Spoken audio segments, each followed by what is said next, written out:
The wind whipped across the deck of the carrier as the sun began to crawl over the horizon. The sky was painted in shades of orange and gray, and the distant hum of aircraft engines echoed like a heartbeat of war. For the men stationed in the Pacific, this sound meant only one thing: another day of survival, another day of death. Among them stood a man who, by all accounts, shouldn't have been there at all. Harold Hank Bavis, a farmer from Iowa. His hands were meant for soil, not steel, for feeding life, not taking it. Yet here he was, dressed in flight gear, his calloused fingers tracing the edge of a P-40 Warhawk's wing as if it were a plow he had used his entire life. To his squadron, he was the quiet one, the guy with a funny Midwest accent who fixed his own engine before every sortie. No one could have guessed that this simple man, with no formal military training before the war, would soon pull off one of the most baffling feats in aviation history, shooting down 26 Japanese Zeros in just 44 days. It all began with a twist of luck and desperation. The Japanese air raids were relentless that summer. The island base Hank's unit was stationed on, a small patch of coral and palm trees, had become a punching bag for enemy bombers. Ammunition was scarce, spare parts even scarcer. Pilots were exhausted. Each day they launched into the sky knowing they were badly outnumbered and flying outdated planes. Yet Hank refused to back down. He'd been a farmer long before he was a pilot. And farmers, as he used to say, don't give up just because the weather's bad. One night, sitting under a dim lantern, Hank studied the flight logs, enemy patterns, and the damage reports. What he noticed was simple but crucial. Japanese pilots were predictable. They flew with pride, always circling for the perfect kill, always confident in their Zero's maneuverability. To beat them, Hank realized, he'd have to think like a predator, not a soldier. He needed a trick, something crazy enough to work when nothing else did.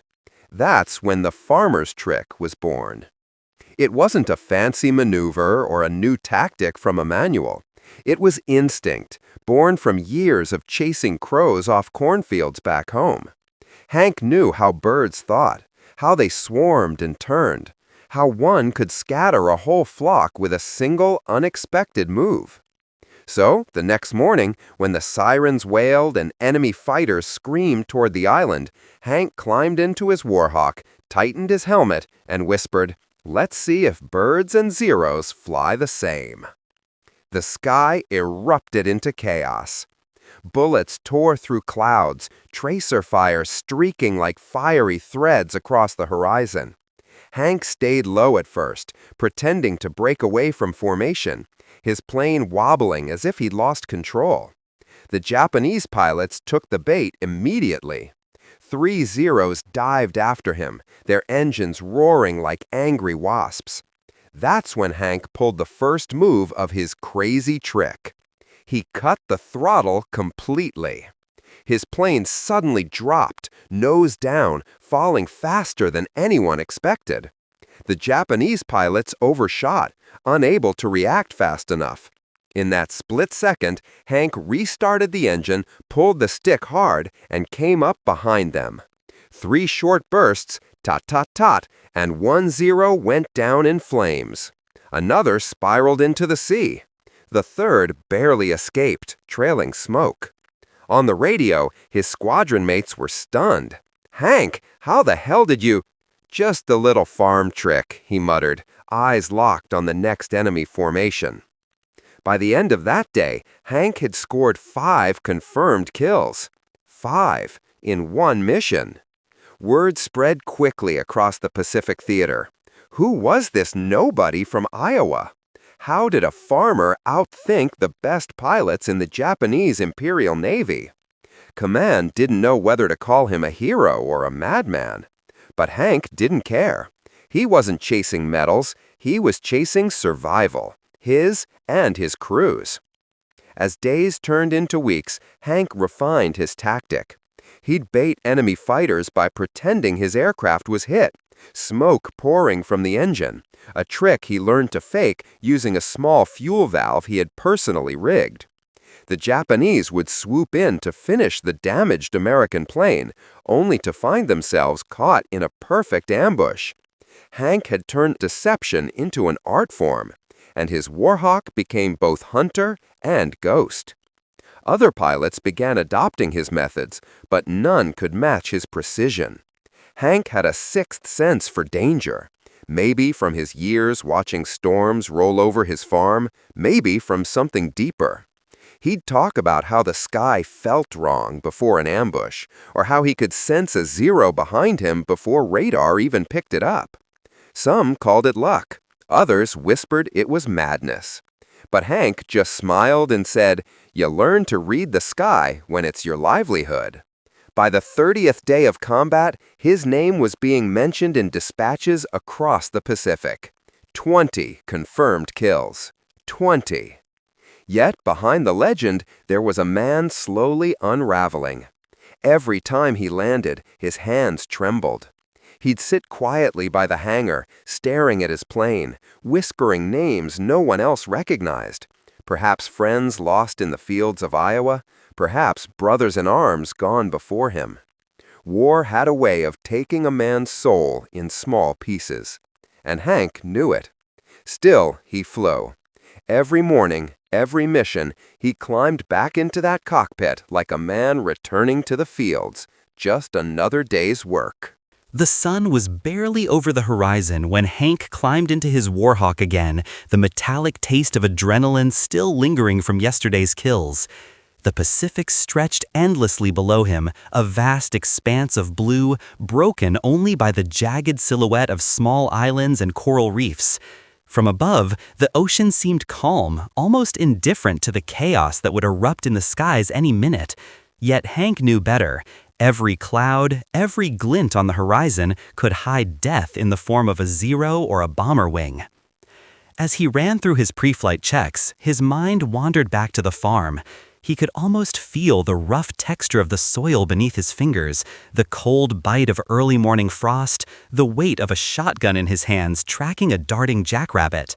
That same principle, anticipating the movement of a target, predicting its next step, had become his weapon.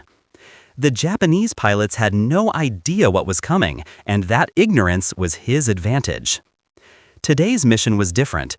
Intelligence had reported a large Japanese reconnaissance group heading toward the island, escorted by multiple fighter planes. If they were successful, the entire airstrip at the base could be compromised. Hank's squadron, still wary from previous sorties, looked to him for leadership. The so-called farmers' circus, as some in the press had started to call them, had become a symbol of both hope and madness. Hank's eyes scanned the horizon. The first contacts appeared as tiny specks, catching sunlight off their wings. He climbed higher, adjusting his throttle carefully, feeling the vibrations of the engine like the pulse of his own body. The enemy formation spread out, confident, arrogant, unaware that today they were about to face the man who had already become a living nightmare. The first Zero dove toward his wingman. The instinctive response, drilled into pilots everywhere, would have been to turn, to engage directly. But Hank remembered the jackrabbits. He anticipated, he predicted, he led. Pulling his stick gently, he maneuvered the Warhawk not toward the enemy, but into the space they expected him to occupy. The result was chaos for the Japanese pilot. Hank's first burst of gunfire tore through the air ahead of the Zero, and the enemy plane, committed to its own aggression, flew directly into it. Flames erupted, twisting metal falling like fiery leaves into the sea below. Hank's heart pounded, but his hands remained steady. There was no time for celebration. Every second counted. Another formation approached from the east. This time, it was a squadron of 6, flying tight, disciplined patterns. Hank's mind worked like a hunter's, calculating speed, wind, trajectory, the subtle shifts of enemy attention. He instructed his squad to break formation subtly, each pilot weaving in a protective pattern he had begun to call the thatch weave, a series of intertwined flight paths designed to cover each other's tails. The Japanese, seasoned and ruthless, tried to bait the Americans into a turn, but Hank anticipated every maneuver. He led them through a deadly ballet, a controlled chaos where the enemy's skill became irrelevant. One by one, the Zeros fell, engines exploding, wings shearing, pilots never knowing what hit them. By the end of the sortie, Hank had personally scored 4 more kills, and his squad had downed an additional 3. Back on the ground, the hangar erupted into a mixture of awe and disbelief. Pilots gathered around Hank, asking how he had done it again. "You can't outturn them," he said simply, wiping sweat from his brow, "but you can outthink them. Lead them, don't chase, predict, treat them like the jackrabbits back home. You miss once, they survive. You lead, and they don't know what hit them." Word spread fast, and soon even the Japanese high command was aware of the anomaly. Reports filtered back from carriers and reconnaissance planes, American pilots behaving in inexplicable ways, a farmer who seems to defy all conventional tactics, turning inevitable deaths into victories. It became clear that they were not fighting an ordinary squadron, they were facing a predator with a logic they could not comprehend. But as Hank's legend grew, so did the personal cost. Nights in the base camp were haunted by dreams of burning planes and screaming pilots. Every mission left him physically exhausted, but it was the mental weight that gnawed at him. The farm boy who had once worried about crops and livestock now worried about the lives of young men he flew alongside. Each casualty hit him like a physical blow. He began keeping a small notebook, jotting down enemy movements, pilot habits, and tactics. Each entry was meticulous, each note a piece of a larger puzzle he was determined to solve. One evening, as the tropical sun dipped below the horizon, Hank sat alone, polishing his rifle even though he had no intention of using it. The sound of distant artillery echoed from the shoreline, a reminder that the battle extended beyond the air. He reflected on the path that had brought him here. A farmer, a boy with little formal education, rejected initially by the military, now a key player in a theater of war where every decision meant life or death. It was a surreal journey, but one that had forged him into someone beyond what he had ever imagined. The next morning, as dawn broke, Hank and his squadron launched again. The sky was filled with enemy planes, more than any previous encounter. But Hank's resolve was unshakable. His eyes were sharper, his instincts honed, and his confidence unyielding. This was no longer a man improvising. This was a strategist, a tactician, shaped by the discipline of farm life and the pressure of battle. Every maneuver, every burst of gunfire, every calculated lead was a lesson applied in real time. The Japanese pilots, despite their experience and training, found themselves outmaneuvered in ways they could not predict. Hank's crazy trick became a systematic approach, repeated with precision. By mid-morning, he had scored 3 more kills, bringing his personal total dangerously close to 20, a milestone few had ever imagined. Landing back at the base, Hank was greeted not only by his fellow pilots, but the medical team, worried for his health. Fatigue and minor injuries were mounting, but Hank waved them off. "No time for rest," he said simply. "The sky won't wait, and neither will they." That day marked a turning point. The Japanese, previously confident in their aerial supremacy, began to approach engagements with caution. The aura of invincibility surrounding the Zeros was beginning to crumble. And all of it, unknowingly to them, was orchestrated by a farmer who understood movement, anticipation, and the relentless logic of the hunt. Hank's reputation spread like wildfire across the Pacific. Every sortie added to the myth. Every Zero downed was another page in the legend of the farmer ace. By now, his squadron, once a ragtag group of nervous pilots, had transformed into a disciplined, ruthless team under his guidance. The so-called Farmer Circus had become more than a nickname. It was a brand of fear, whispered among Japanese pilots over radio channels and in strategy rooms far from the coral-dusted islands of the Pacific. But fame brought scrutiny. The enemy was learning, adapting. Veteran Japanese aces began to anticipate Hank's movements, setting traps and feints designed to lure him into a fatal mistake. Yet every encounter only sharpened his instincts. Where others saw chaos, Hank saw opportunity. He had learned to read the air like a farmer reads the wind through his wheat fields, subtle, almost invisible shifts that revealed the enemy's next move. One morning, as the orange light of dawn crept across the water, Hank led his squadron into what intelligence described as a minor skirmish. A reconnaissance group had been spotted several miles north, escorted by a handful of Zero fighters. The numbers were deceptive. While it seemed a simple engagement, Hank knew better. Every sortie could be lethal. He briefed his squadron calmly, outlining a strategy that borrowed heavily from nature rather than military doctrine. "Don't fight them where they want you," he said. "Fight them where you're strongest. Lead them into traps they can't see." His words carried the quiet authority of someone who had survived 1,000 minor disasters, someone who had already danced with death more than most pilots could imagine. The skies erupted into chaos as the first Japanese fighters approached. Hank's heart pounded, but his movements were deliberate. He led his flight low over the canopy, weaving through the clouds like a predator stalking prey. The enemy took the bait, diving after him aggressively, only to find themselves caught in the intricate pattern Hank had laid. Tracers streaked through the air, engines screamed, and within minutes, 2 more Zeros had fallen. But this encounter was different.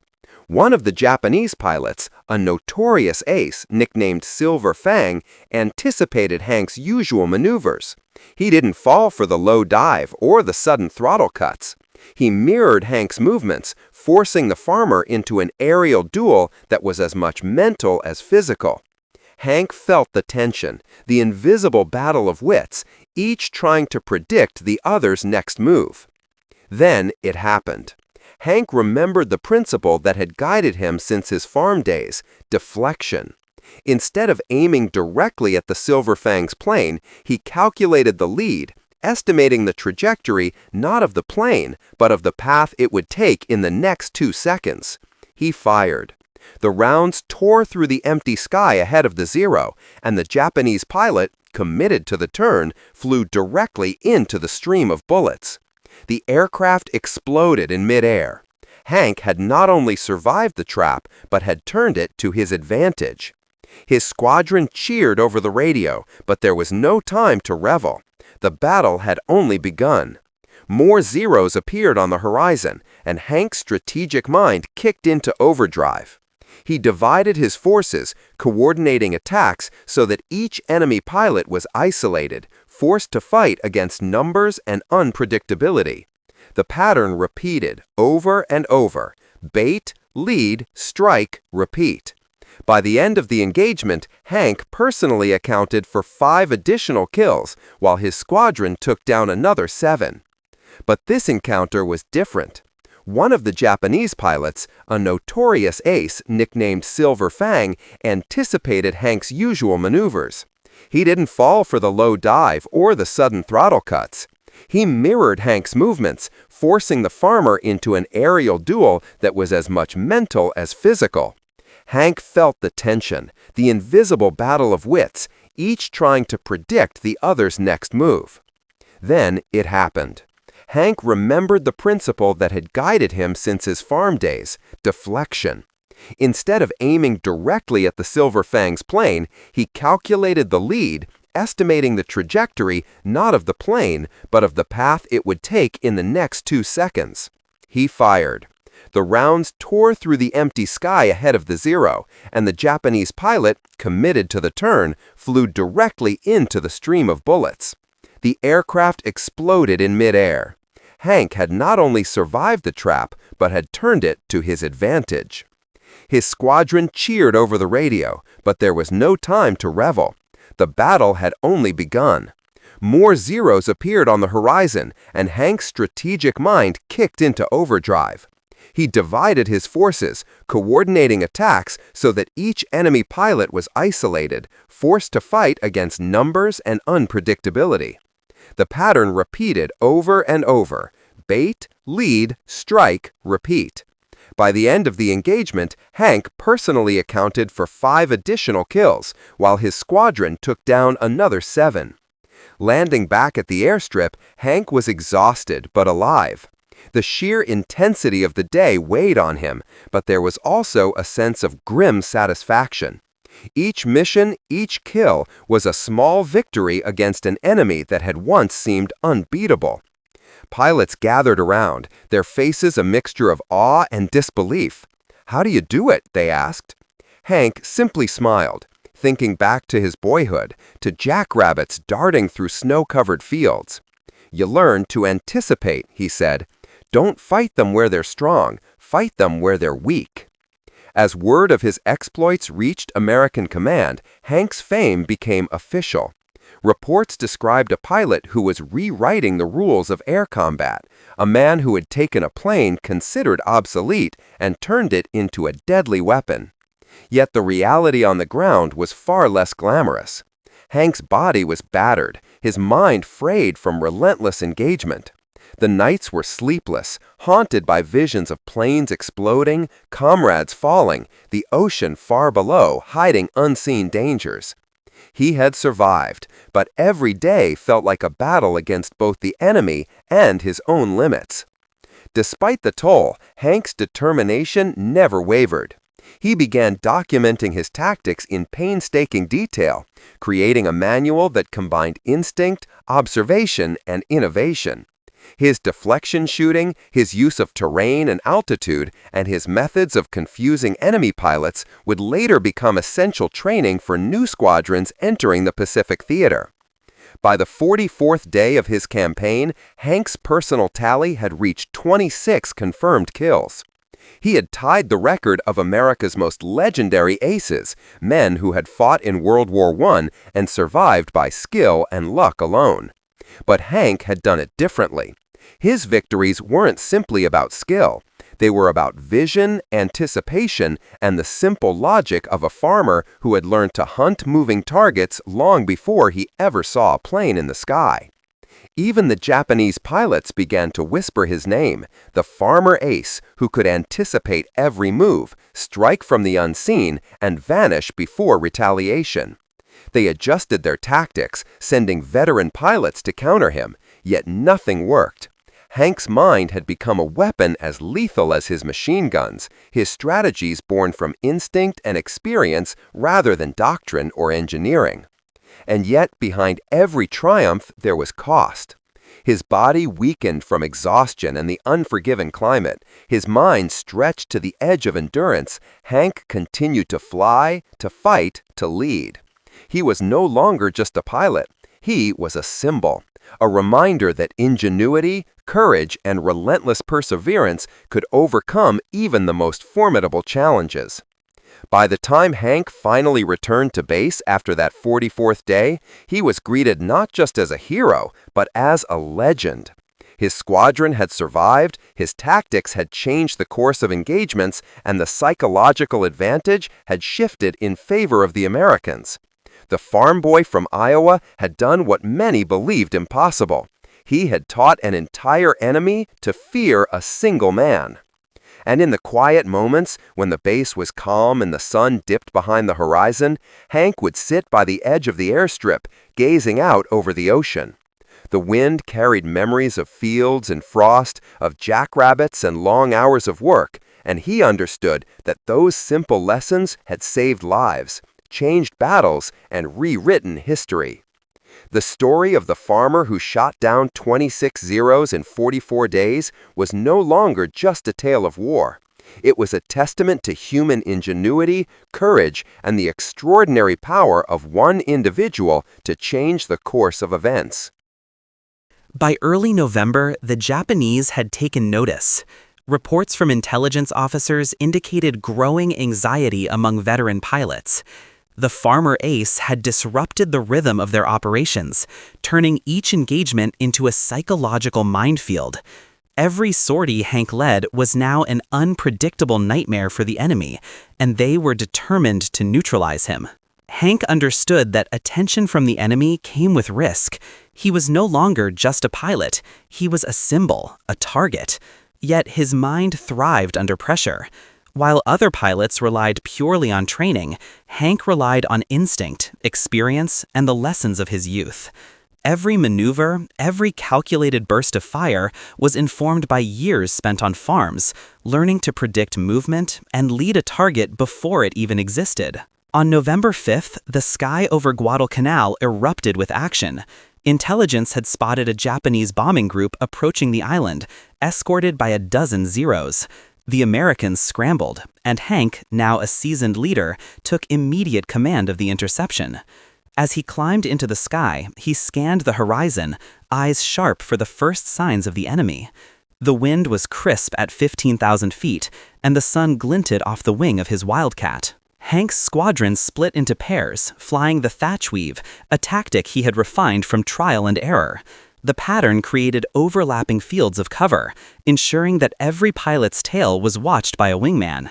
It was simple yet brilliant, a fusion of instinct, coordination, and mental precision. The Japanese, anticipating the usual dogfights, were caught off guard. The first Zero appeared, diving aggressively on one of Hank's wingmen. Hank rolled his Wildcat not to engage directly, but to position himself where the enemy was going to be. He fired a short, precise burst, striking the Zero mid-turn. The plane disintegrated in a cloud of smoke and debris. His wingman followed suit, downing another Zero that had attempted to flank them. Within minutes, the air was filled with spiraling aircraft, smoke, and the deafening roar of engines. Hank's focus was absolute. He had learned to filter the chaos, isolating each threat as if he were back in the fields of South Dakota, tracking the unpredictable movements of a rabbit across uneven ground. He could anticipate trajectory, speed, and reaction, calculating deflection shooting in real time. It wasn't just reflex, it was an almost mathematical precision born of years of hunting moving targets with limited resources. But the Japanese had learned as well. Silver Fang, a veteran pilot who had survived countless air battles, recognized Hank's methods and attempted a trap. He dove from the sun, banking sharply to cut off Hank's escape route, hoping to draw him into a deadly turn. Hank felt the tension, his body tensed for the inevitable moment of confrontation. And then he acted, not with brute force, not with blind aggression, but with anticipation. He rolled his Wildcat into the empty space the Zero was heading toward, fired at a patch of sky 200 feet ahead, and watched as the enemy plane, committed to its maneuver, collided with the stream of lead. Another kill. By now, Hank's squadron had become a finely tuned machine, executing his tactics with precision and discipline. They moved as one entity, exploiting the weaknesses of the Zeros while minimizing exposure to return fire. The battle, though chaotic and brutal, was dominated by Hank's mental framework. The farmer's logic, predict, lead, strike, had become doctrine in its purest, instinctive form. Landing back at Henderson Field after the engagement, Hank was met with exhausted cheers. Yet beneath the elation, he felt the toll of relentless combat. The heat, the humidity, the constant threat of death, all of it weighed heavily. He removed his helmet, letting sweat and grime mix with the salty tang of the Pacific air. His hands shook slightly, not from fear, but from the intense focus and exertion required to survive. Even in moments of rest, Hank's mind raced. He reviewed the battle in his head, calculating what worked, what failed, and how to anticipate the enemy in the next engagement. The Japanese would adapt, as they always did, and he had to stay one step ahead. The stakes were clear. Each sortie was not just a fight for survival, it was a fight for the psychological advantage that could tip the balance over Guadalcanal. On November 12th, a new challenge arose. A formation of 24 Japanese aircraft, including 4 aces, approached the island. This was not a simple engagement. It was a test of everything Hank had learned and everything he had taught his men. As he climbed into the sky, the enormity of the situation hit him. The odds were staggering, yet there was no hesitation. He trusted his instincts, his training, and the lessons of the fields and forests he had grown up in. The battle erupted with astonishing intensity. The sky became a twisting maelstrom of planes, smoke, and fire. Hank's squadron executed his maneuvers flawlessly, each pilot protecting another, each position calculated to maximize offensive potential while minimizing risk. The Japanese pilots, accustomed to easy victories against inexperienced Wildcat pilots, found themselves disoriented and outmaneuvered. Hank's eyes locked on a zero, attempting to break formation. He calculated lead and distance instinctively, fired a long burst, and watched as the enemy plane spiraled out of control. Another target appeared, and he repeated the process. Within minutes, 3 more Zeros had been destroyed, their pilots thrown into confusion and panic. The psychological effect was profound. Hank was not just a pilot, he was a force, an unpredictable and lethal presence that shattered confidence. By the end of the engagement, Hank had personally accounted for 5 additional kills. His squadron had achieved remarkable success, and the air superiority over Guadalcanal began to shift. The Japanese pilots returned to their carriers, shaken and wary, carrying stories of an American ace who seemed to anticipate every move, strike from impossible angles, and vanish before retaliation. But Hank knew this was only the beginning. Every engagement was a learning experience. He continued to refine his tactics, documenting every detail, every maneuver, every observation.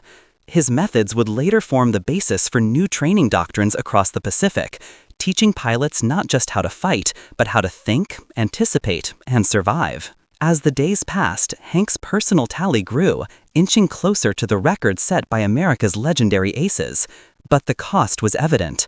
The relentless combat, the constant adrenaline, and the brutal conditions of Guadalcanal were taking a toll on his body and mind. Nights were sleepless, haunted by visions of planes exploding and comrades falling. Hunger, heat, and exhaustion were constant companions. Yet he pressed on, driven by determination, instinct, and the unshakable confidence that had been forged in the harsh landscapes of his youth. By mid-November, Hank had reached 20 kills, just 6 away from the ultimate record. Every sortie carried the weight of expectation. Every maneuver had consequences, and yet he remained relentless. The farmer ace was no longer just a nickname. It was a symbol of hope, ingenuity, and the extraordinary power of a single individual to shape the course of battle. By late November, Joe Foss had become a living legend on Guadalcanal. The Japanese knew his name. Intelligence reports described a pilot who anticipated moves before they were made, who could turn a doomed mission into a decisive victory. And yet, Foss remained grounded in the same principles that had guided him since the jackrabbit fields of South Dakota: observation, patience, anticipation, and precise execution. The air over Guadalcanal was treacherous. Hurricanes of heat and humidity rolled off the jungle, twisting aircraft with sudden gusts. Visibility was limited by smoke from previous engagements and the constant threat of enemy fighters. Foss, now at the height of his prowess, led sorties with a calm intensity, his eyes scanning the sky, his mind calculating trajectories and predicting maneuvers instinctively. November 28th brought one of the most perilous missions of his career. Reports indicated a Japanese float plane had been spotted carrying vital intelligence about an upcoming naval operation. Foss, determined to intercept, climbed his Wildcat into the bright, clear sky, unaware of the dangers lurking below. As he approached the target, the float plane's rear gunner opened fire. Foss's engine was hit, and smoke filled the cockpit. The plane began to falter, the Wildcat losing altitude rapidly. He realized he would have to ditch. The Pacific stretched endlessly beneath him, the blue waters a deceptive calm over a danger-laden expanse. Foss engaged his training, staying level just long enough to find a suitable landing spot, then carefully eased the Wildcat into the water. The impact was violent. The plane began to sink immediately, pulling Foss into a desperate battle against the current, his life vest barely keeping him afloat. Alone in the ocean, Foss faced a new type of enemy, nature itself. Dozens of sharks appeared, circling with predatory curiosity. The farmer-turned-ace had faced Zeros, Japanese aces, and near-certain death in the air, but these were challenges that required a different kind of skill. He remained still, careful not to provoke the predators, relying on patience, observation, and sheer grit. Hours passed. The sun began to dip toward the horizon, casting long shadows across the rippling water. Then, just when exhaustion threatened to claim him, a small canoe appeared on the horizon. Native islanders, guided by an Australian coast watcher, had seen the Wildcat's descent and paddled furiously to reach him. They beat the water with their oars, sending the battered, hypothermic pilot into relative safety. Foss, shivering, bruised, and burned by sun and salt, realized the fragility of life in the Pacific. Back at Henderson Field, Foss received medical attention. Malaria, exposure, and physical exhaustion weighed heavily on him. Doctors ordered him grounded. Yet even confined to a hospital bed, Foss's mind remained in the sky. Every detail of his sorties, every maneuver he had executed, was analyzed and memorized. The battle continued in his mind, a constant mental preparation for the day he could return to the air. And return he did. Within days, he was back in his Wildcat. Despite the physical toll, despite fevers and fatigue, Foss resumed flying, determined to continue the fight. His squadron, once hunted and demoralized, had become aggressive, coordinated, and lethal under his leadership. They moved as one unit, covering each other's tails, anticipating enemy maneuvers, and striking with precise timing. December 3rd marked a pivotal engagement. Foss led his squadron into a large formation of Japanese aircraft, including veteran pilots notorious for their skill and ruthlessness. The dogfight that ensued was chaotic and violent. Wildcats and Zeros twisted and turned, climbing, diving, and firing in a deadly dance of metal and fire. Foss applied his trademark method, aiming not at where the enemy was, but at where he anticipated they would be. Deflection shooting, a concept from his hunting days, became the key to his success. In this battle, Foss shot down multiple Zeros. Each kill reinforced the psychological advantage he had gained over the enemy. The Japanese pilots, accustomed to the predictable Wildcat maneuvers, found themselves outthought, outmaneuvered, and demoralized. Stories from returning pilots painted a picture of an almost supernatural adversary, a pilot who could predict their actions and strike with uncanny accuracy. Foss's growing tally now threatened historical records, and the enemy began to focus entire missions on eliminating him. The psychological warfare was as intense as the physical. Each sortie demanded not only aerial skill, but mental resilience. Foss flew while fevered with malaria, while exhausted, and while the threat of death loomed in every engagement. His approach was methodical. Patience, observation, precise bursts of fire, and constant situational awareness. By December 10th, he had achieved over 20 confirmed kills, moving rapidly toward the American record for aerial victories. Foss's mental discipline was extraordinary. In a sky filled with chaos, he could isolate individual threats, anticipate the actions of multiple enemy pilots simultaneously, and execute maneuvers with deadly efficiency. He communicated silently with his squadron through positioning and movement, a non-verbal coordination that ensured maximum coverage and minimum risk. Each encounter reinforced the principle he had developed from the fields of South Dakota. Understand your target, predict its movement, and strike with precision. But the cost was relentless. Physical exhaustion, malaria, and the constant exposure to enemy fire were wearing him down. His body bore the marks of countless engagements, bruises, burns, and fatigue so severe that even simple movements required extraordinary effort. Yet he refused to stop. His sense of duty, combined with his innate skill and determination, propelled him forward. By mid-December, Foss was not just a pilot, he was an institution within the Cactus Air Force.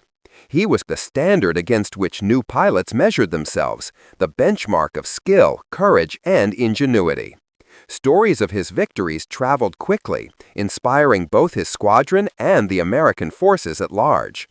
His methods became a model for training, his tactics a blueprint for survival and victory against the most agile and feared aircraft in the Pacific. The enemy, increasingly desperate, launched focused missions to trap Foss. They underestimated the cunning and adaptability of the farmer-turned-ace. Every trap he encountered became a lesson, every ambush an opportunity to refine tactics. Foss's ability to combine instinct with analytical thinking allowed him to survive encounters that would have destroyed lesser pilots. By December 25th, Joe Foss had confirmed 23 aerial victories. The Christmas skies over Guadalcanal were still, momentarily, a reprieve. Yet the war raged on. For Foss, there was no celebration. Each kill brought him closer to the all-time American record, but it also served as a reminder of the fragility of life in combat. The Pacific was unforgiving, and every victory came with a price. And the final push was approaching. January 1943 loomed on the horizon, and with it, the ultimate test. Foss's determination, skill, and farmer's intuition had carried him this far. Now, just 3 kills away from history, he would face the largest and most dangerous challenges of his career. Every sortie, every maneuver, and every decision would matter more than ever. January 15, 1943, marked the day Joe Foss would approach the pinnacle of his aerial career. The Pacific sky was both a battleground and a crucible. Reports had reached Henderson Field that a massive Japanese convoy, heavily protected by fighters, was heading toward Guadalcanal. The mission assigned to Foss and his squadron was one of the largest and most dangerous yet. Foss, though weakened by recurring malaria and exhaustion, refused to let his physical state dictate his actions. He climbed into his Wildcat, the plane that had carried him to legendary status, and began the ascent. His squadron, now a tightly coordinated team, followed his lead, trusting his judgment implicitly. The sky above the island was deceptively calm, a blue canvas hiding the storm that was about to unfold. As they reached cruising altitude, radar and reconnaissance reports confirmed the enemy's approach. Hundreds of Japanese aircraft were converging, including Zeros, bombers, and reconnaissance planes. Foss's instincts kicked in immediately. He assessed the situation, identifying key threats and predicting their likely movements. The principles that had guided him since his first sorties, anticipation, patience, and precise execution, became more critical than ever. The first wave of enemy fighters dove toward the Wildcats. The initial moments of contact were chaotic. Tracers sliced through the air, explosions rocked the sky, and engines screamed under the stress of sudden maneuvers. Foss's Wildcat was heavy and less agile than the Zeros, but he relied on his unique approach, aiming not at the enemy aircraft, but at the space they were about to occupy. Deflection shooting, honed over years of hunting jackrabbits, was now being applied on a scale that would define modern aerial combat. In the midst of the melee, Foss identified a Zero closing in on his wingman. The doctrine of the time dictated evasion, diving, and retreat, but Foss knew better. He rolled his Wildcat aggressively, not toward the enemy, but toward an imaginary point in the sky where the Zero would commit to a turn. His 6.5 caliber machine guns erupted, sending a deadly stream of fire into the precise location. The enemy plane's engine exploded, and the Zero disintegrated in midair. Foss didn't pause. Another Zero, attempting to flank his formation, became his target. He performed a high side pass, a maneuver that allowed him to roll above the enemy's blind spot and fire a perfect burst. The result was another explosion, another confirmation, and another victory. The psychological impact on the Japanese pilots was immediate. They were no longer facing a predictable Wildcat. They were being hunted by a mind they couldn't anticipate. By mid-battle, Foss's squadron had already downed multiple enemy planes, yet the engagement was far from over. Bombers, intent on delivering their payloads to Guadalcanal, pressed forward under fighter cover. Foss adjusted his tactics, using his experience to intercept high-value targets. He coordinated with his flight, guiding them to positions where their fire would be most effective, ensuring that each maneuver maximized both offense and defense. Despite the physical toll, Foss's clarity of thought remained remarkable. The fever induced by malaria blurred his vision at times, and his body ached with exhaustion, yet his mind operated with razor-sharp precision. He became a conductor in the midst of chaos, orchestrating the actions of his flight while personally engaging multiple enemy aircraft. The integration of intuition, experience, and tactical knowledge made him nearly unstoppable. During one critical moment, a Japanese float plane attempted to escape the battle, hoping to carry vital intelligence back to its carrier. Foss tracked the plane, calculating its trajectory and anticipating the pilot's evasive maneuvers. He initiated a climb, positioning his Wildcat above the float plane's line of escape. At the exact moment, he fired a long, arcing deflection shot. The bullets met the plane precisely at the cockpit, and the float plane spiraled into the ocean. This was the 26th confirmed kill, the one that tied and then broke the all-time American record previously held by World War I ace Eddie Rickenbacker. The victory was monumental, but the cost was immense. Foss's body had been pushed to its absolute limits. Shivering from fever, dehydrated and weakened, he executed maneuvers that would have been exhausting for a healthy pilot. Yet even in this state, his mind remained focused on the principles that had guided him since South Dakota: observe, anticipate, calculate, and execute. The first landing at Henderson Field was met with astonished faces. The graveyard of the Cactus Air Force had been transformed into a field of victory. Ghosts of previously fallen pilots watched in awe as Foss emerged from the cockpit, a skeletal figure, his body bearing the marks of combat and illness. He was lifted on the shoulders of his squadron members, a symbol of triumph over adversity. The Japanese response was immediate. Intelligence reports from returning pilots described an almost supernatural adversary. Stories spread of a Wildcat pilot who anticipated every move, who could shoot without aiming directly at the target, who had turned the tide of battle with methods incomprehensible to veteran pilots. Entire missions were redirected to eliminate Foss, yet he seemed always one step ahead. Foss's achievements were not merely numerical, they had strategic implications. By neutralizing enemy aircraft, he disrupted Japanese supply lines and intelligence gathering operations, directly influencing the success of Allied operations on Guadalcanal. His actions demonstrated that a pilot's ingenuity, rather than just superior technology, could decisively impact the course of a campaign. Even after breaking the record, Foss continued to fly missions, though each sortie demanded extraordinary resilience. He became a mentor and symbol within the squadron, his tactics studied and adopted by others. The flying circus he had led evolved into a highly effective strike force, combining his principles of anticipation, deflection shooting, and coordinated teamwork. The legacy of Foss's methods extended beyond Guadalcanal. His deflection techniques, his emphasis on anticipating enemy movement, and his ability to integrate intuition with tactical knowledge became a template for air combat training. The success of a single farmer-turned-ace demonstrated that innovation, courage, and skill could overcome even the most formidable technological advantage. By the end of January, Joe Foss had cemented his place in history. His tally stood at 26 confirmed kills in just 44 days, a feat that not only matched but surpassed the legendary accomplishments of previous American aces. The war was far from over, but Foss's actions provided a powerful symbol of hope and capability. A farmer from South Dakota had shown that ingenuity, determination could redefine the limits of aerial warfare. Foss's personal cost was extreme. Months of combat, exposure to harsh environments, and repeated bouts of malaria left him physically broken.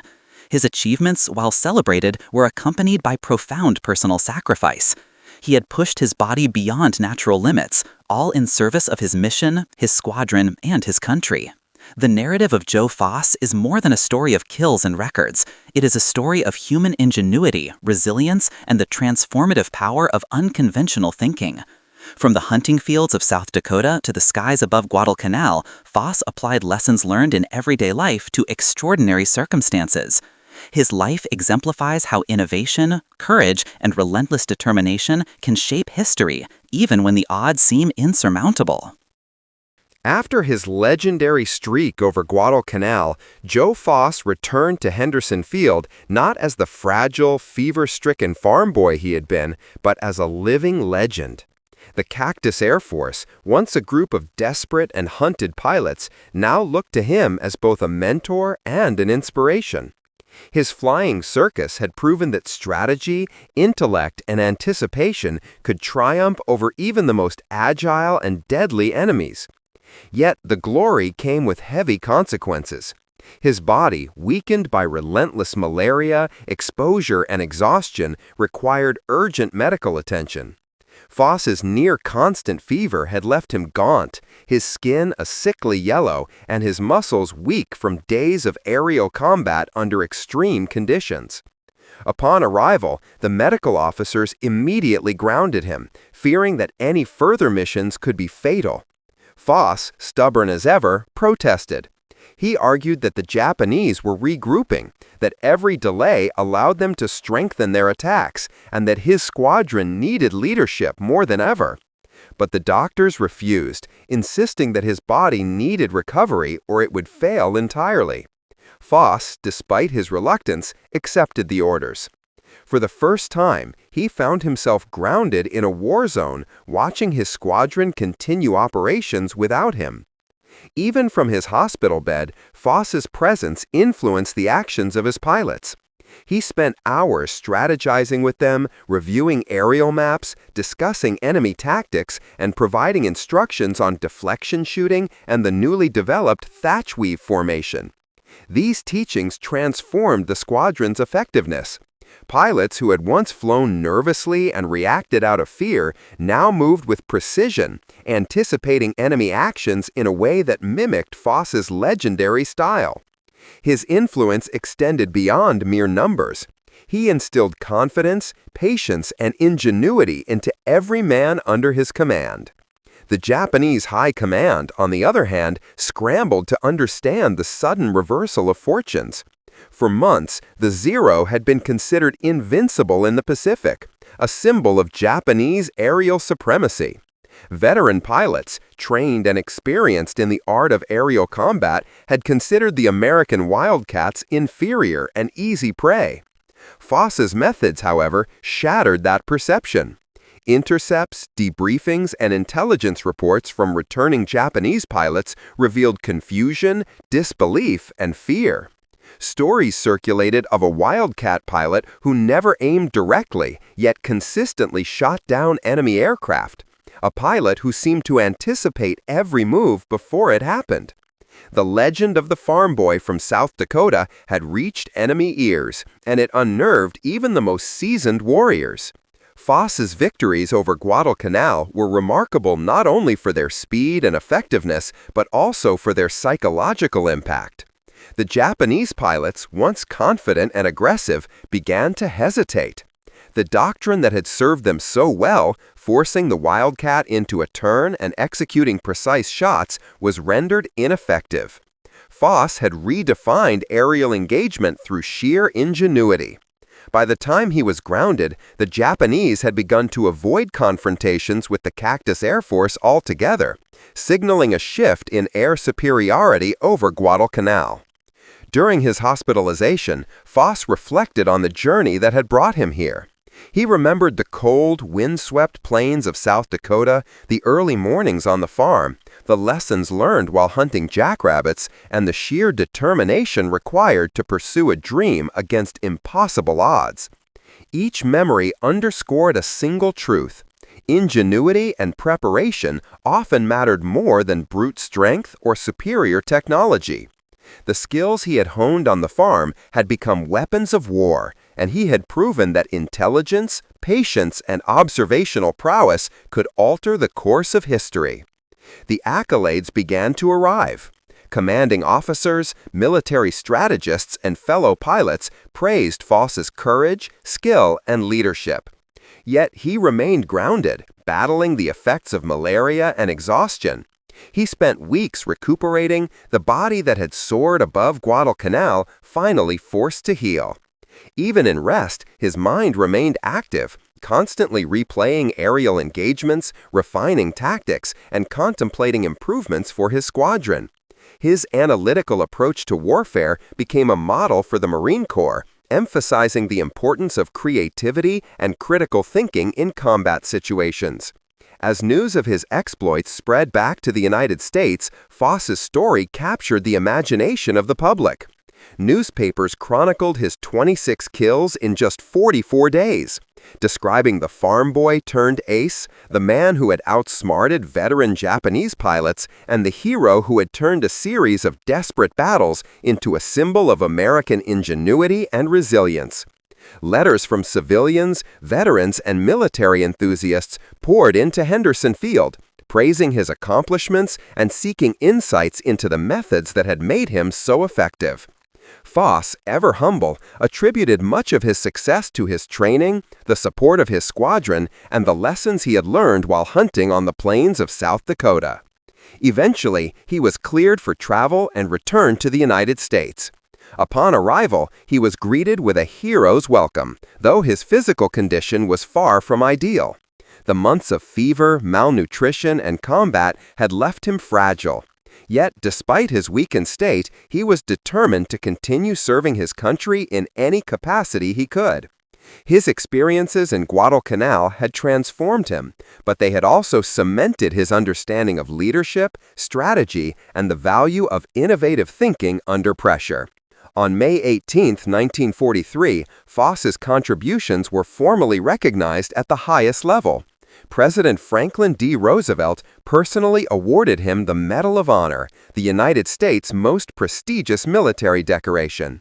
The citation praised Foss for his dauntless courage, extraordinary skill, and unparalleled leadership, noting the profound impact of his actions on the outcome of operations in the Pacific. Foss's presence in the White House, a young man from a small South Dakota farm, symbolized not only personal triumph, but also the extraordinary capabilities of ordinary Americans when driven by ingenuity, courage, and persistence. Beyond the medals and formal recognition, Foss's true legacy lay in the doctrines and tactics he had developed and applied. The deflection shooting technique, refined over years of hunting experience, and the thatch weave maneuver became standard training for pilots in the Pacific Theater. His methods demonstrated that combat was as much about anticipating enemy behavior and outthinking opponents as it was about raw firepower. Future generations of pilots would study his actions, learning that careful observation, patience, and unconventional thinking could overcome the most formidable challenges. Yet, even as he received acclaim, Foss remained grounded in the values that had defined him from the beginning. He never sought fame or fortune, nor did he view his accomplishments as personal triumphs alone. He consistently credited his success to his squadron, to the men who had fought alongside him, and the lessons learned on his family farm. These principles, patience, observation, adaptability, and courage, had allowed him to transform a fragile wildcat into the most feared plane over Guadalcanal. In the years following World War II, Foss returned to South Dakota, bringing his lessons, discipline, and leadership back to civilian life. He entered politics, serving in the state legislature and eventually being elected governor. His commitment to service, whether in combat or in public office, reflected the same qualities that had allowed him to excel as a pilot: determination, innovation, and a profound understanding of the people and environment around him. Foss later became the first commissioner of the American Football League, demonstrating that leadership, vision, and strategic thinking could translate into many areas of life beyond the battlefield. Joe Foss's story illustrates a timeless principle. Extraordinary achievement often arises from unconventional wisdom applied in the face of adversity. A farm boy, denied combat because of age, using skills developed in the pursuit of survival on the plains of South Dakota, was able to outmaneuver, outthink, and outperform the most elite pilots of the Japanese Air Force. The combination of grit, intellect, and courage made him a hero not only to his squadron and country, but to all who strive to overcome challenges through ingenuity and determination.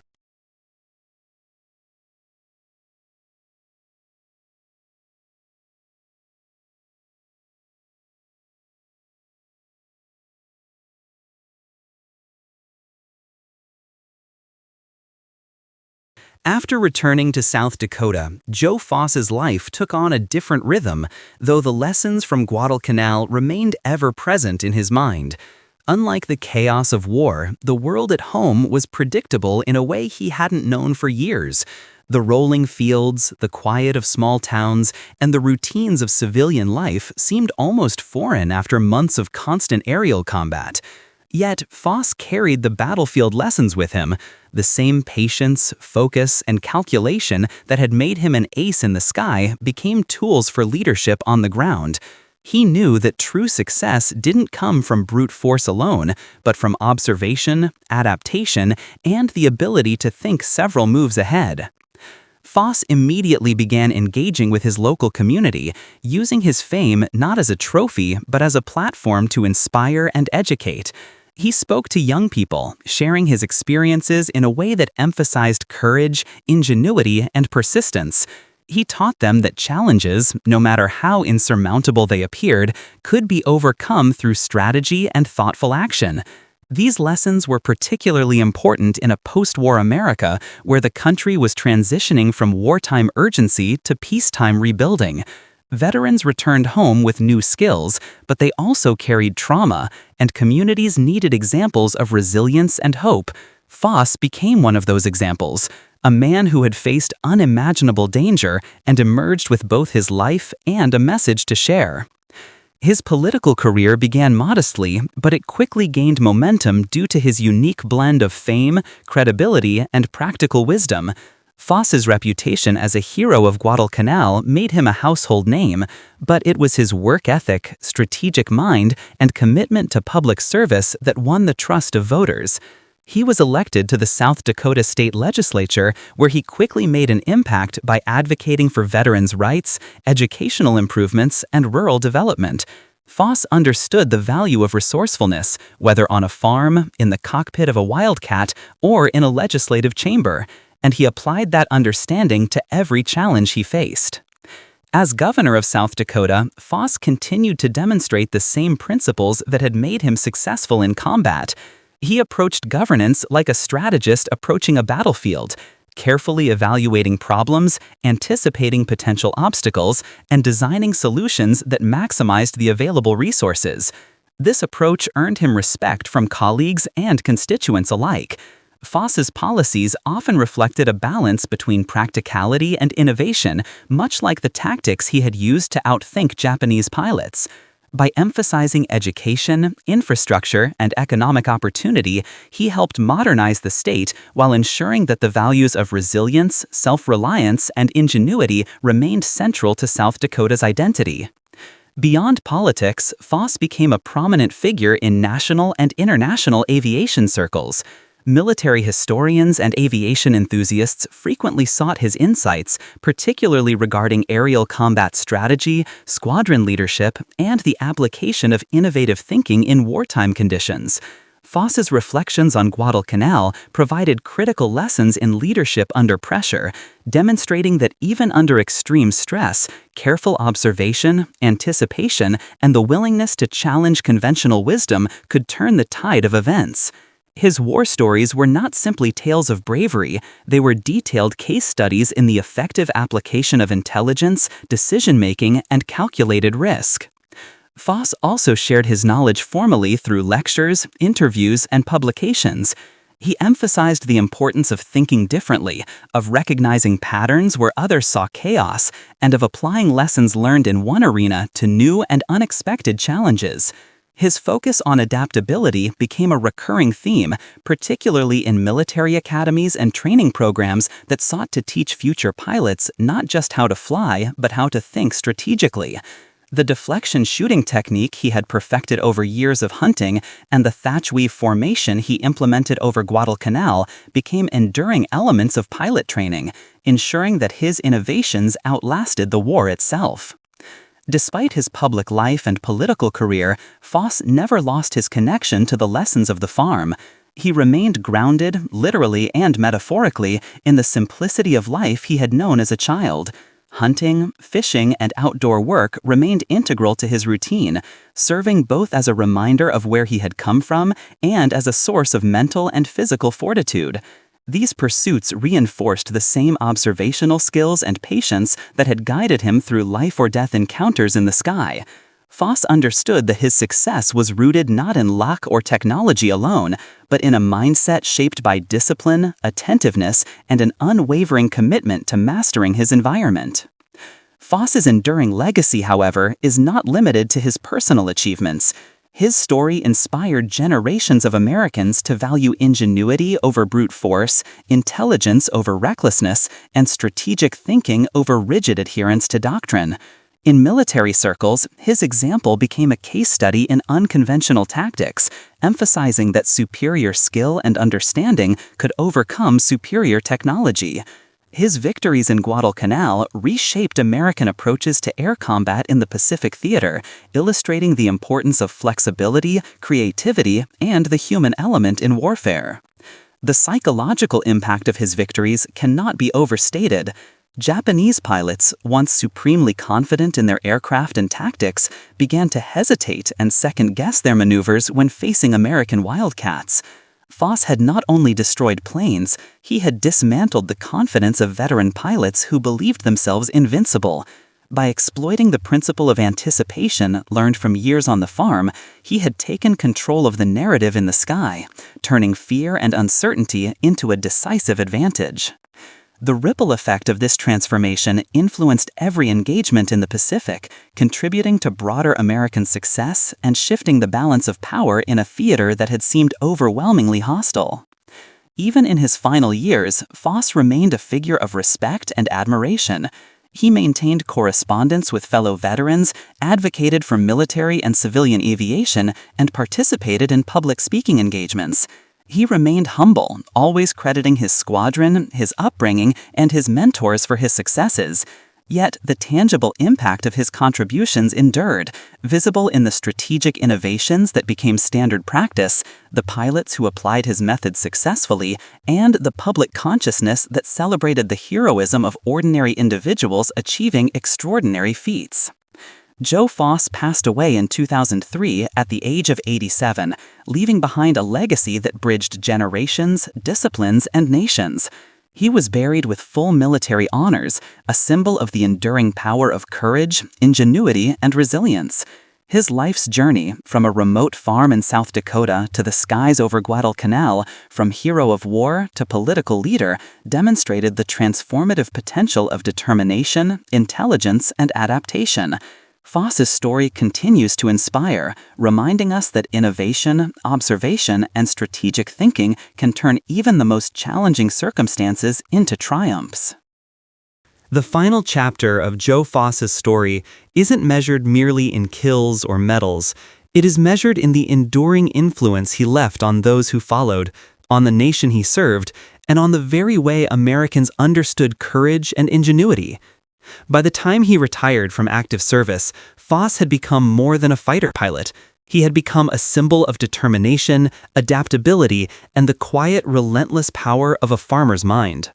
Returning to civilian life after the war was not an easy transition for many veterans, but Foss approached it with the same mindset that had guided him through the aerial battles of Guadalcanal.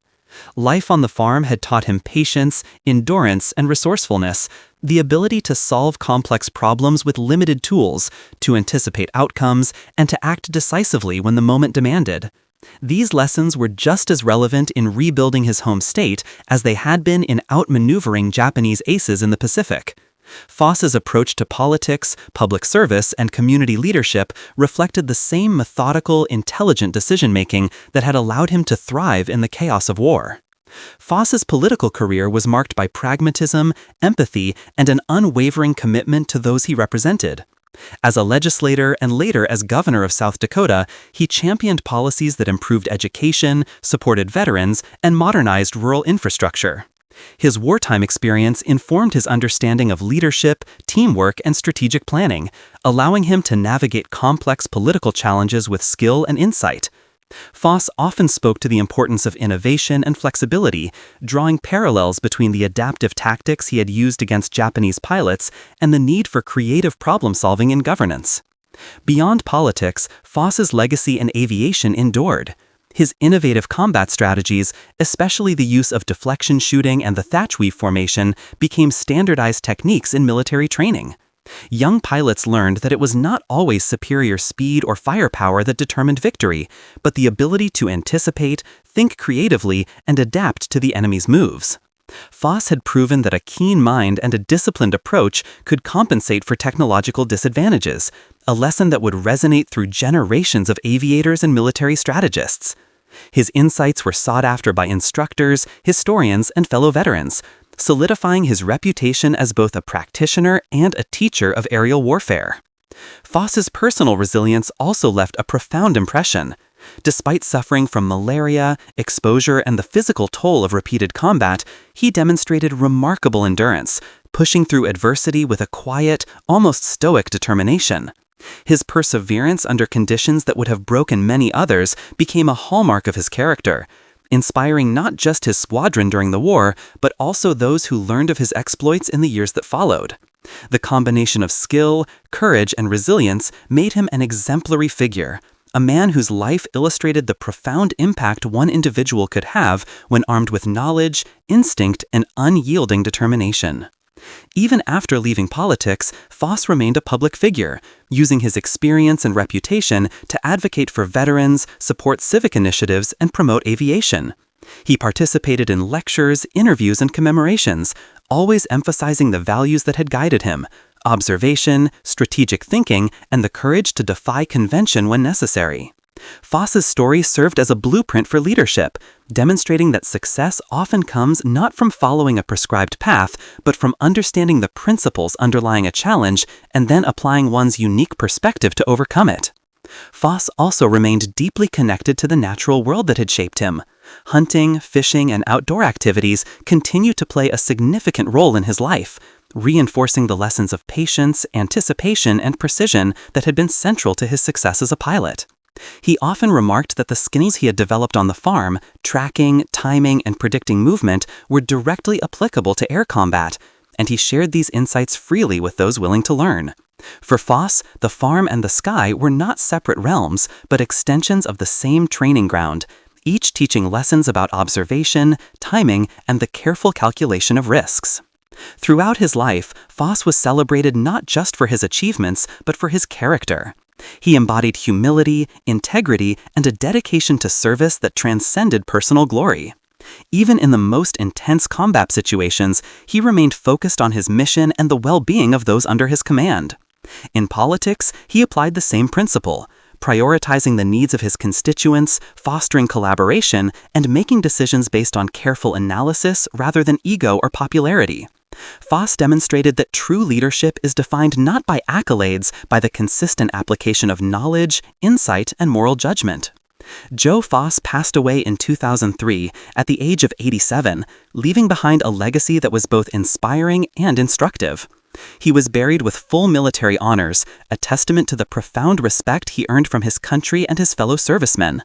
But more than the ceremonies and medals, it was the enduring lessons of his life, the courage, ingenuity, and resilience that remain his most important legacy. Foss showed that ordinary individuals, when equipped with observation, intelligence, and determination, could achieve extraordinary results, even in the most daunting circumstances. His story continues to resonate because it represents a universal truth, that preparation, strategic thinking, and the ability to see beyond conventional wisdom are as powerful in war as they are in life. Foss's victories over Japanese aces in Guadalcanal were not merely the result of luck or brute force. They were the outcome of careful analysis, adaptability, and the innovative application of knowledge gained long before he ever stepped into a cockpit. The deflection shooting, the thatch weave formation, and his fearless leadership transformed a struggling squadron into a dominant force, demonstrating that intelligence and foresight can overcome superior technology and experience. Moreover, Foss's post-war contributions illustrate that heroism extends beyond the battlefield. His commitment to public service, education, and civic engagement reflected the same values that had made him successful as a fighter pilot: dedication, discipline, and a willingness to act decisively for the greater good. By applying the lessons of war to the challenges of civilian life, Foss demonstrated that true leadership is adaptable, principled, and guided by insight rather than impulse. In reflecting on Joe Foss's life, one sees the remarkable arc of a man who transformed adversity into achievement. From the frozen plains of South Dakota to the perilous skies over Guadalcanal, and from the halls of state government to the broader stage of national recognition, Foss exemplified the power of ingenuity, courage, and resilience. His life story is a testament to the enduring impact of critical thinking, the value of unconventional solutions, and the profound difference one determined individual can make in the world. Joe Foss's legacy remains a guiding example for generations of Americans. It reminds us that skill and courage are enhanced by observation and strategic insight, that challenges are opportunities for ingenuity, and that the most remarkable accomplishments often arise from the unlikeliest of beginnings. Whether in combat, in politics, or in everyday life, Foss's life encourages us to see beyond limitations, to anticipate outcomes, and to approach every challenge with the mind of a strategist and the heart of a survivor. The story of the farm boy who outwitted 26 Japanese Zeros in just 44 days is more than a tale of aerial combat. It is a timeless lesson in resourcefulness, leadership, and the transformative power of human ingenuity. Joe Foss's life reminds us that greatness is not determined solely by circumstance, technology, or authority, but by the willingness to observe, adapt, and act decisively in the face of overwhelming odds. And in every sense, Joe Foss remains a hero, not just of Guadalcanal or World War II, but of resilience, intellect, and the human spirit itself.